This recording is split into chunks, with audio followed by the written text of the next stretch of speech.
One last question, and thank you again for joining us. In 50 years' time, how will history judge Bradley Manning? Well, it's pretty hard these days to see what the fate of the world is going to be, even in 10 years. So 50 years is pretty hard. I mean, if Go we for look it. at the, 10 up to you. 15. Yeah, if we look at 10, 15 years, I mean, we can see on the one hand, just the last 3 years, the incredible increase in breakdown of rule of the flagrant violation of rule of law in the West, massive transnational state interception, the interconnection of very powerful organizations and government security apparatuses, the miniaturization of drones at a very rapid rate. Everyone's got them now. Sea Shepherd has got them. Even the Sea Shepherd Anti-Whaling Foundation has got 4 of these things. Pakistan makes dozens of them. Everyone's going to have their own drone. So there's going to be endless drone wars. There's land drones being produced. Google is some awful Borg that is taking over the world. There's 1 million Android phones per day are turned on for the first time. How do you know it's 1 million? Because they all report themselves back to Google straight away. Google Glasses are coming out, all your emails being intercepted. I mean, it is a vast, terrible, dystopian future in that direction. And what will that future think about Bradley Manning? He will be perceived to be the biggest traitor against the whole thing. On the other hand, as I said before, this is also the time of the greatest political education that the world has ever seen.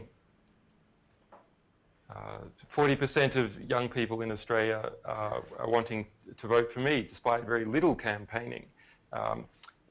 Who won the Guardian Person of the Year most recently?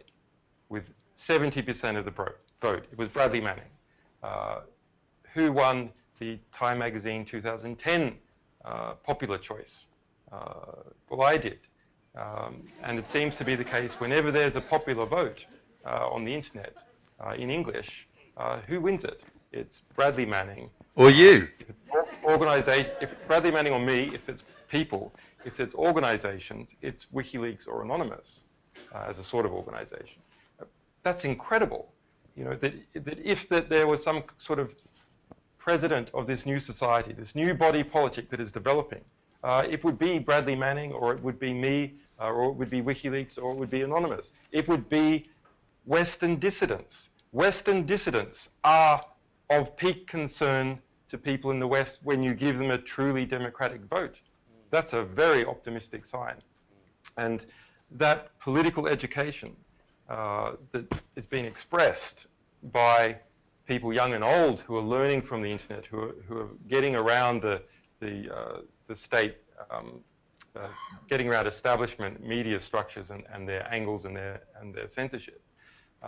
That is going into them internally. That is producing a new group of collective values distilling from that. The first one we already know is that this medium must be free to communicate, that everyone must be free to communicate with each other. It falls out naturally of the medium.